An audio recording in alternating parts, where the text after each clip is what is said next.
Hello friends, तो कैसे हैं आप लोग। आशा करता हूँ अच्छे होंगे। तो आज हम लोग इस वीडियो में डिस्कस करने वाले हैं practice set number 36। Practice set number 1 से 35 तक हम लोग पिछले वीडियो में कवर कर लिए थे। तो जो नहीं देखे हैं उनके लिए प्लेलिस्ट बना दिया गया है और प्लेलिस्ट का लिंक इस वीडियो के डिस्क्रिप्शन में लिंक दे दिया गया है, तो वहाँ से आप ज्वाइन कर लीजिएगा। ये आपको स्पेशल सीरीज स्टार्ट किया गया था एरोटेरिया का, ठीक है, जो वॉल्यूम 2 का बुक आया था सामान्य दिन का 7500 प्लस MCQ कोर्स हम लोग स्टार्ट किए थे। तो इसमें आपको मोस्ट इंपॉर्टेंट एक प्रैक्टिस सेट में 50 GK GS का क्वेश्चन कराया जाता है फुल डिस्कशन के साथ। तो कृपया अभी तक जो भी चैनल को सब्सक्राइब नहीं किए हैं तो कृपया सब्सक्राइब कर दें, लाइक कर दें, बेल आइकन दबा दें और अलग अलग एफिलिएटेड ग्रुप में शेयर कर दें। इसका PDF आपको व्हाट्सएप ग्रुप पे प्रोवाइड कर दिया जाता है और व्हाट्सएप ग्रुप का लिंक इस वीडियो के डिस्क्रिप्शन में दे दिया गया है, तो वहाँ से आप ज्वाइन कर लीजिएगा। अभी बहुत सारा कॉम्पिटिटिव एग्जाम का जो तैयारी कर रहे हैं उनके लिए मोस्ट इंपॉर्टेंट ये सीरीज स्टार्ट किया गया है, जैसे NTPC, BSPCL, बिहार दरोगा, RPF, ठीक है, ये रेलवे का बहुत सारा एग्जाम बचा है तो उसके लिए मोस्ट इंपॉर्टेंट है। तो आते हैं हम लोग देखते हैं प्रैक्टिस सेट नंबर 36 का first question. Practice set number 36 का फर्स्ट क्वेश्चन देखते हैं हम लोग। पहला क्वेश्चन है कि अज्ञेयवादी संप्रदाय के संस्थापक कौन थे। तो अज्ञेयवादी संप्रदाय के संस्थापक थे संजय विठलपुत्र, ऑप्शन नंबर बी हो जाएगा राइट आंसर। नेक्स्ट क्वेश्चन है, अगला प्रश्न है कि ऐहोल में दुर्गा मंदिर का निर्माण किसके काल में हुआ था। तो ये हुआ था आपका चालुक्य के काल में हुआ था, ऑप्शन नंबर बी हो जाएगा राइट आंसर। नेक्स्ट क्वेश्चन है, अगला प्रश्न दिया गया है क्वेश्चन नंबर 3 है कि तकोलम का युद्ध किसके मध्य हुआ था। तो तकोलम का युद्ध हुआ था चोल और राष्ट्रकूट के मध्य हुआ था, ऑप्शन नंबर डी हो जाएगा राइट आंसर। नेक्स्ट क्वेश्चन है, अगला प्रश्न है कि सैयद बंधुओं ने मराठों के सहयोग से किस मुगल सम्राट को सत्ता से हटाकर उनकी हत्या कर दी थी। तो उनकी हत्या कर दिया था आपका फर्रुख हस्तियर का, ऑप्शन नंबर सी हो जाएगा राइट आंसर। नेक्स्ट क्वेश्चन है, उत्तरवैदिक काल में सबसे महत्वपूर्ण देवता कौन थे। तो उत्तरवैदिक काल में सबसे महत्वपूर्ण देवता हो गए थे वो थे आपका प्रजापति थे, ठीक है, प्रजापति थे। लेकिन ऋग्वैदिक काल में कौन थे। तो ऋग्वैदिक काल में जो थे वो थे आपका इंद्र जो थे, वो प्रमुख देवता थे। नेक्स्ट क्वेश्चन है, अगला प्रश्न है कि चोलों के अधीन ग्राम प्रशासन का वर्णन किस अभिलेख में मिलता है। तो ग्राम प्रशासन का वर्णन जो है उत्तर मेरुड़ अभिलेख में मिलता है, ऑप्शन नंबर सी हो जाएगा राइट आंसर। नेक्स्ट क्वेश्चन है, अगला प्रश्न दिया गया है कि जालियांवाला बाग हत्याकांड के प्रभाव के रूप में निम्न से कौन सा घटना घटित हुआ था। तो ये हुआ था आपका हंटर आयोग का गठन हुआ था, ऑप्शन नंबर बी हो जाएगा राइट आंसर। जालियांवाला बाग हत्याकांड कब होता है। तो 13 अप्रैल 1919 को होता है। नेक्स्ट क्वेश्चन है, अगला प्रश्न दिया गया है कि किस अधिवेशन में प्रथम भारतीय महिला ने कांग्रेस अधिवेशन की अध्यक्षता किया था। तो क्या था आपका 41वां अधिवेशन, ऑप्शन नंबर ए हो जाएगा राइट आंसर, ठीक है। प्रथम भारतीय महिला कांग्रेस तो कौन हो जाएगा। तो 1925 में कौन, तो वो था आपका सरोजनी नायडू ने। नेक्स्ट क्वेश्चन है, अगला प्रश्न दिया गया है कि नेहरू रिपोर्ट तैयार करने वाली कमेटी के सदस्यों में निम्न में से कौन शामिल नहीं था। तो शामिल नहीं था वो था आपका एनी बेसेंट शामिल नहीं थी, और ठीक है, ऑप्शन नंबर सी हो जाएगा राइट आंसर। नेक्स्ट क्वेश्चन है, अगला प्रश्न दिया गया है, अगला प्रश्न है कि 9 डैश लाइन संबंधित है किसे। तो 9 डैश लाइन संबंधित है दक्षिण चीन सागर विवाद से, ऑप्शन नंबर बी हो जाएगा राइट आंसर। नेक्स्ट क्वेश्चन है, अगला प्रश्न है कि निम्नलिखित में से कौन सा झील लैगून झील का उदाहरण नहीं है। तो लैगून झील का उदाहरण नहीं है वो आपका पेरियार झील जो है वो लैगून झील का उदाहरण नहीं है, ऑप्शन नंबर ए हो जाएगा राइट आंसर। बाकी सभी है, चिल्का झील है, अष्टमुडी झील है और पुलिकट झील है, ये सभी लैगून झील का उदाहरण है। नेक्स्ट क्वेश्चन है, अगला प्रश्न है कि भारत में ग्रीष्मकालीन मानसून की प्रवाह किस, ठीक है, सामान्य दिशा कौन सी है। तो सामान्य दिशा है दक्षिण पश्चिम से उत्तर पूर्व की ओर, ऑप्शन नंबर सी हो जाएगा राइट आंसर। नेक्स्ट क्वेश्चन है, अगला प्रश्न है कि निम्नलिखित महासागरीय धाराओं और उनके संबंध महासागरों के बारे में विचार करना है, बताना है कौन सा सही हो जाएगा। तो धारा और उसके महासागर दिया गया है, ठीक है, कौन सा हो जाएगा। तो ये हो जाएगा आपका कौन सा सही है। तो ये हो जाएगा आपका ऑप्शन नंबर ए किनारी धारा उत्तरी अटलांटिक महासागर का। उसके बाद हो जाएगा ऑप्शन नंबर 4 पेरू प्रशांत महासागर का, ठीक है। तो ऑप्शन नंबर क्या हो जाएगा, 1 और 4 राइट आंसर हो जाएगा, ठीक है। सही सुमेलित कौन सा है, तो ऑप्शन नंबर सी, बाकी सभी गलत है। नेक्स्ट क्वेश्चन है, अगला प्रश्न है कि भारत में न्यायिक पूर्णावलोकन की शक्ति का प्रयोग किसके द्वारा किया जाता है। तो ये किया जाता है आपका, ठीक है, उच्च न्यायालय और सर्वोच्च न्यायालय के द्वारा किया जाता है, ऑप्शन नंबर डी हो जाएगा राइट आंसर। और ये कहाँ से लिया गया था। तो न्यायिक पूर्णावलोकन USA के संविधान से लिया गया है। नेक्स्ट क्वेश्चन है, अगला प्रश्न दिया गया कि निम्न में से कौन संविधान का संघीय गुण नहीं है। तो संघीय गुण नहीं है, एकल नागरिकता संघीय गुण नहीं है, ऑप्शन नंबर बी हो जाएगा राइट आंसर। नेक्स्ट क्वेश्चन है, अगला प्रश्न है कि भारत के संविधान का निम्नलिखित में से कौन सा प्रावधान केंद्रीय विधि और राज्य विधि के बीच असंगति के प्रश्नों को हल करने के लिए प्रासंगिक है। तो आपका अनुच्छेद 254 संबंधित है, ऑप्शन नंबर सी हो जाएगा राइट आंसर। नेक्स्ट क्वेश्चन है, अगला प्रश्न है कि भारत की न्यायिक प्रणाली के अंतर्गत राज्यों के उच्च न्यायालयों के सीधे किसकी अधिकारिता में आता है। तो यह आता है आपका उच्चतम न्यायालय की अधिकारिता में आता है, ऑप्शन नंबर सी हो जाएगा राइट आंसर। नेक्स्ट क्वेश्चन है, अगला प्रश्न है कि संविधान के 73वें संविधान संशोधन ठीक है द्वारा सुझाए गए लक्ष्यों में कौन सा गलत है ये बताना है। ठीक है, तो पहला कथन है कि पंचायतों के 5 वर्ष के निश्चित कार्यकाल होगा, यदि उसे अवधि से पहले भंग किया जाता है तो 6 माह के भीतर नया चुनाव कराना आवश्यक है, तो पहला सही है। दूसरा कथन जो दिया गया है वो है आपका कि पंचायतों का चुनाव राज्य के चुनाव आयोग के द्वारा कराया जाता है, तो ये भी सही है। तीसरा है कि कमजोर वर्गों तथा महिलाओं के लिए अनिवार्य रूप से सीटें की आरक्षित की गई है, तो ये भी सही है। ऑप्शन नंबर बी व्यवस्था की योजना आयोग करेगा, तो ये गलत है। ऑप्शन नंबर डी हो जाएगा राइट आंसर। नेक्स्ट क्वेश्चन है, अगला प्रश्न है कि दुर्गा घाटी भूतापीय ऊर्जा केंद्र कहाँ स्थित है, तो दुर्गा घाटी भूतापीय ऊर्जा केंद्र कहाँ पे, तो लद्दाख में स्थित है। ऑप्शन नंबर ए हो जाएगा राइट आंसर। नेक्स्ट क्वेश्चन है, अगला प्रश्न है कि सखारोव फ्रीडम पुरस्कार किसके द्वारा दिया जाता है, तो सखारोव फ्रीडम पुरस्कार जो है ये किसके द्वारा दिया जाता है, तो ये दिया जाता है आपका यूरोपियन संघ के द्वारा दिया जाता है। ऑप्शन नंबर सी हो जाएगा राइट आंसर। नेक्स्ट क्वेश्चन है, अगला प्रश्न है कि कृतज्ञ हैकथॉन किस क्षेत्र से संबंधित है, यह संबंधित है आपका कृषि से संबंधित है। ऑप्शन नंबर ए हो जाएगा राइट आंसर। नेक्स्ट क्वेश्चन है, अगला प्रश्न है कि भारत के पहले मल्टी मॉडल लॉजिस्टिक पार्क की स्थापना की जा सक रही है कब, तो यह किया जा रहा है आपका असम में। ऑप्शन नंबर सी हो जाएगा राइट आंसर। नेक्स्ट क्वेश्चन है, अगला प्रश्न है कि प्रधानमंत्री मोदी ने विश्व का पहला सीएनजी टर्मिनल का भी शिलान्यास कहाँ किया था, तो यह किया था आपका गुजरात में किया था। ऑप्शन नंबर ए हो जाएगा राइट आंसर। नेक्स्ट क्वेश्चन है, सुमेलित नहीं है, ठीक है, तो कौन सा, तो फॉरगॉटन रिफ्यूजीज नादंता अक्सर, ये सही है।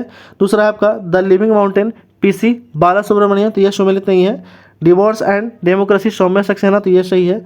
चौथा है, ठीक है, चौथा जो है वो the last white man Mohan Singh Hamid, तो ये सही है, ठीक है, मोहन सिंह हामिद ये सही है। यानी कि ऑप्शन नंबर कौन सा सुमेलित नहीं है, तो ऑप्शन नंबर बी हो जाएगा राइट आंसर। नेक्स्ट क्वेश्चन है, अगला प्रश्न है कि यूनेस्को के द्वारा सांची स्तूप को किस वर्ष विश्व धरोहर स्थल की सूची में जोड़ा गया था, तो यह जोड़ा गया था आपका 1989 में जोड़ा गया था। ऑप्शन नंबर डी हो जाएगा राइट आंसर। नेक्स्ट क्वेश्चन है, अगला प्रश्न है कि निम्नलिखित में से कौन सी नृत्यांगना कथकली से संबंधित है, तो आपका कुंच कुरूप है, यह संबंधित है। ऑप्शन नंबर बी हो जाएगा राइट आंसर। नेक्स्ट क्वेश्चन है, अगला प्रश्न है कि बिना क्षतिपूरक भुगतान के जैव संसाधनों का उपयोग कहलाता है क्या, तो बायो पायरेसी कहलाता है। ऑप्शन नंबर ए हो जाएगा राइट आंसर। नेक्स्ट क्वेश्चन है, अगला प्रश्न है कि भारत सरकार के द्वारा पौष्टिक सहायता कार्यक्रम की शुरुआत किस वर्ष किया गया था, तो पौष्टिक सहायता कार्यक्रम का शुरुआत किया गया था 1995 में। ऑप्शन नंबर बी हो जाएगा राइट आंसर। नेक्स्ट क्वेश्चन है, अगला प्रश्न दिया गया है कि द इंडिया स्टोरी पुस्तक के लेखक कौन है, तो द इंडिया स्टोरी पुस्तक के लेखक है बीमल जलाल, ठीक है, ऑप्शन नंबर बी हो जाएगा राइट आंसर। नेक्स्ट क्वेश्चन है, अगला प्रश्न है कि नाबार्ड के बारे में निम्नलिखित में से कौन सा कथन असत्य है, ये बताना है। पहला कथन है कि इसका स्थापना 1982 में हुआ था, तो ये सही है। दूसरा है कि यह अप्रत्यक्ष ऋण आवंटित करता है, तो यह गलत है। तीसरा है कि यह भारत की कृषि और ग्रामीण क्षेत्रों के विकास से संबंधित शीर्ष वित्तीय संस्था है, तो यह सही है। इसका मुख्यालय मुंबई में है, ये भी सही है। ऑप्शन नंबर बी हो जाएगा राइट आंसर, गलत कथन चुनना था। नेक्स्ट क्वेश्चन है, अगला प्रश्न दिया गया है आपका बताने की सूचीबद्ध सूची को सुमिलित करना है, कौन सा सही हो जाएगा, तो क्षेत्रीय ग्रामीण बैंक का विकास का स्थापना कब हुआ था, तो यह हुआ था आपका कहाँ पे, तो 1975 में। अखिल भारतीय हस्तकला की स्थापना हुआ था 1953 में। अखिल भारतीय हथकरघा बोर्ड का स्थापना 1950 में। केंद्रीय शुल्क बोर्ड का स्थापना 1948 में। ऑप्शन नंबर क्या हो जाएगा, तो 1 2 3 4, ऑप्शन नंबर ए हो जाएगा राइट आंसर।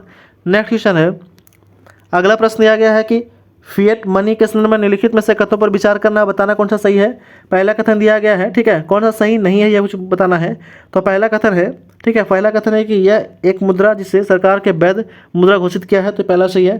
दूसरा है कि हाइपर फ्लेशन के दौरान इसका मूल्य बढ़ जाता है, तो ये गलत है। यह एक भौतिक वस्तु द्वारा समर्पित, ठीक है, समर्थित होती है, तो ये गलत है। यानी कि ऑप्शन नंबर क्या हो जाएगा, तो ऑप्शन नंबर 2 और 3 गलत हो जाएगा, ठीक है, तो ऑप्शन नंबर पहला सही हो जाएगा। नेक्स्ट क्वेश्चन है, अगला प्रश्न है कि निम्न में कौन सा कर भारतीय राज्यों के राजस्व का स्रोत नहीं है, तो है आपका निगम कर जो है वो भारतीय राज्यों के राजस्व का स्रोत नहीं है। ऑप्शन नंबर डी हो जाएगा राइट आंसर। नेक्स्ट क्वेश्चन है, अगला प्रश्न है कि किस बजट में वित्त मंत्री उदारीकरण विनियमन दर प्रबंधन प्रणाली की घोषणा किया था, तो यह घोषणा किया था आपका यूनियन बजट 1992-93 में। ऑप्शन नंबर सी हो जाएगा राइट आंसर। नेक्स्ट क्वेश्चन है, अगला प्रश्न है कि साबुन के द्वारा सतहों को साफ करने का सिद्धांत किस पर आधारित है, तो यह आधारित है आपका पृष्ठीय तनाव पर आधारित है। ऑप्शन नंबर सी हो जाएगा राइट आंसर। नेक्स्ट क्वेश्चन है, अगला प्रश्न है कि सबसे ज़्यादा सहायता होती है कहाँ पे, तो यह शहद की सहायता सबसे ज़्यादा होती है। ऑप्शन नंबर डी हो जाएगा राइट आंसर। नेक्स्ट क्वेश्चन है, अगला प्रश्न है कि ध्वनि तरंग से संबंध क्या कहलाता है, तो ध्वनि तरंग से संबंध क्या गलत है ये बताना है कि ध्वनि तरंग का चाल ये होता है, तो ये गलत है। दूसरा है कि ध्वनि की चाल सबसे अधिक ठोस में होती है, तो यह सही है। दूसरा है कि ध्वनि तरंग की अंधेरे होती है, तो ये दोनों सही है, ठीक है, पहला गलत है। ऑप्शन नंबर ए हो जाएगा राइट आंसर। नेक्स्ट क्वेश्चन है, अगला प्रश्न दिया गया है कि इंडोर वायु प्रदूषण का सर्वाधिक महत्वपूर्ण प्रदूषक क्या है, तो सर्वाधिक महत्वपूर्ण प्रदूषक जो है वो कार्बन डाइऑक्साइड है। ऑप्शन नंबर बी हो जाएगा राइट आंसर। नेक्स्ट क्वेश्चन है, अगला प्रश्न है कि निम्न में से किस गैस का प्रयोग पीने के पानी को शुद्ध करने के लिए प्रयोग में लाया जाता है, ये लाया जाता है आपका क्लोरीन लाया जाता है। ऑप्शन नंबर ए हो जाएगा राइट आंसर। नेक्स्ट क्वेश्चन है, अगला प्रश्न है कि केचुए के बारे में असत्य कथन का चयन करना कौन सा सही हो जाएगा। तो इनमें से ठीक है, इनमें अस्थियां भी पाई जाती है, तो ऑप्शन नंबर बी हो जाएगा राइट आंसर। नेक्स्ट क्वेश्चन है, अगला प्रश्न है कि यदि किसी कारणवश आहार नल में एपिथेलियम की पैराइटल कोशिका आंशिक रूप से कार्यविहीन हो जाए तो क्या होने की संभावना होता है। तो क्या होने की संभावना होता है, तो ये हो जाता है आपका कि प्रोटीन के पेस्पिन द्वारा ठीक है, प्रोटियोजेज तथा पेप्टोन्स के जल को अपघटन नहीं हो पाएगा। ऑप्शन नंबर डी हो जाएगा राइट आंसर। नेक्स्ट क्वेश्चन है, अगला प्रश्न है कि मनुष्य का प्रमुख उत्सर्जित उत्पाद क्या है। तो प्रमुख उत्सर्जित उत्पाद जो है वो है आपका यूरिया है। ऑप्शन नंबर बी हो जाएगा राइट आंसर। नेक्स्ट क्वेश्चन है, अगला प्रश्न दिया गया कि जलवायु परिवर्तन पर संयुक्त राष्ट्र का सम्मेलन ठीक है COP21 आयोजित हुआ था कहाँ पे। तो COP21 आयोजित हुआ था पेरिस में आयोजित हुआ था। ऑप्शन नंबर बी हो जाएगा राइट आंसर। नेक्स्ट क्वेश्चन है, अगला प्रश्न दिया गया है क्वेश्चन नंबर ठीक है, क्वेश्चन नंबर 44 है, दिया गया है कि जैव विविधता का सबसे महत्वपूर्ण पहलू क्या है। तो जैव विविधता का सबसे महत्वपूर्ण जो पहलू है वो है आपका पारिस्थितिकी तंत्र का निर्वहन है। ऑप्शन नंबर डी हो जाएगा राइट आंसर। नेक्स्ट क्वेश्चन है, अगला प्रश्न दिया गया है कि पारिस्थितिकी तंत्र में एक पोषी स्तर के दूसरे पोषी स्तर में स्थानांतरित ऊर्जा की मात्रा क्या होती है। तो ऊर्जा की मात्रा जो है वो घटते जाती है। ऑप्शन नंबर बी हो जाएगा राइट आंसर। नेक्स्ट क्वेश्चन है, अगला प्रश्न है कि दिन journal theory of employment interest and money, journal theory of employment interest and money पुस्तक के लेखक कौन है। तो इस पुस्तक के लेखक है किन्स है। ऑप्शन नंबर सी हो जाएगा राइट आंसर। नेक्स्ट क्वेश्चन है, अगला प्रश्न है कि कॉस्मोग्राफी शब्द का प्रतिपादक और उसके यूरेनोग्राफी और जियोग्राफी के में विभाजित किसने किया था। तो यह विभाजित करने का जो कार्य किया था वो क्या था आपका हम्बोल्ट ने किया था। ऑप्शन नंबर सी हो जाएगा राइट आंसर। नेक्स्ट क्वेश्चन है, अगला प्रश्न है कि अब तक कितने पूर्व राष्ट्रपतियों को भारत रत्न से सम्मानित किया जा चुका है। तो है आपका अब तक 6 राष्ट्रपतियों को सम्मानित किया जा चुका है। ऑप्शन नंबर सी हो जाएगा राइट आंसर। नेक्स्ट क्वेश्चन है, अगला प्रश्न है क्वेश्चन नंबर 49 है कि शंकरदेव के द्वारा रचित भावना में किस भाषा का प्रयोग किया गया था। तो भावना में प्रयोग किया गया था आपका ब्रज वाली भाषा का। ऑप्शन नंबर सी हो जाएगा राइट आंसर। नेक्स्ट क्वेश्चन है और इस वीडियो का लास्ट क्वेश्चन है 50 नंबर क्वेश्चन, दिया गया कि एकाधिकार और अवरोधक व्यापारियों व्यवहार अधिनियम को किस वर्ष पारित किया गया था। तो यह पारित किया गया था आपका 1969 में पारित किया गया था। ऑप्शन नंबर ए हो जाएगा राइट आंसर। कुछ स्मरणीय तथ्य दिया गया है ठीक है इसमें, तो देख लेते हैं हम लोग। हिंदी यूनानी शासक के बारे में दिया गया है। पहला पॉइंट है कि हिंदी यूनानी शासक के सबसे अधिक व्याख्या जो था वो मिनांडर हुआ था। मिनांडर ने नागसेन यानी कि नागार्जुन से बौद्ध धर्म की दीक्षा ली थी। मिनांडर के प्रश्न एवं नागसेन के द्वारा दिए गए उत्तर को मिलिंद पन्नु ग्रंथ में संग्रहित किया गया है। ठीक है, मिलिंद पन्नु ग्रंथ में संग्रहित किया गया है। नेक्स्ट पॉइंट है कि भारत के सबसे पहले हिंद यूनानियों ने सोने का सिक्का जारी किया था। ठीक है, ये क्वेश्चन बहुत बार पूछा गया है कि भारत में सबसे पहले सोने का सिक्का किसने जारी किया था। तो हिंद यूनानियों ने। शकों का सबसे प्रतापी शासक जो था वो कौन था। तो रुद्रदामन प्रथम था। ठीक है, शकों का सबसे प्रतापी शासक रुद्रदामन प्रथम था। इसने सुदर्शन झील का निर्माण करवाया था कौन। तो रुद्रदामन प्रथम ने। नेक्स्ट पॉइंट है, अगला पॉइंट है कि रुद्रदामन प्रथम सबसे पहले संस्कृत भाषा में लंबा अभिलेख गिरनार अभिलेख जारी किया था। भारत में शक राजाओं ने अपने क्षेत्र को क्षत्रप कहा जाता था। तो इस तरह हम लोग ठीक है स्मरणीय तत्व भी जो हम लोग समाप्त कर लिए हैं। तो इस प्रैक्टिस सेट में हम लोग टोटल जो था वो 50 जी का जिसका क्वेश्चन हम लोग समाप्त कर लिए हैं। ठीक है, प्रैक्टिस सेट नंबर 36 था। ठीक है, तो कृपया अभी तक जो भी चैनल को सब्सक्राइब नहीं किए हैं तो कृपया सब्सक्राइब कर दें, लाइक कर दें, बेल आइकन दबा दें और अलग अलग एक्सेलरेटर ग्रुप में शेयर कर दें। इसका PDF आपको व्हाट्सएप ग्रुप पर प्रोवाइड कर दिया जाता है और व्हाट्सएप ग्रुप का लिंक इस वीडियो के डिस्क्रिप्शन में लिंक दे दिया गया है, तो वहाँ से आप ज्वाइन कर लीजिएगा।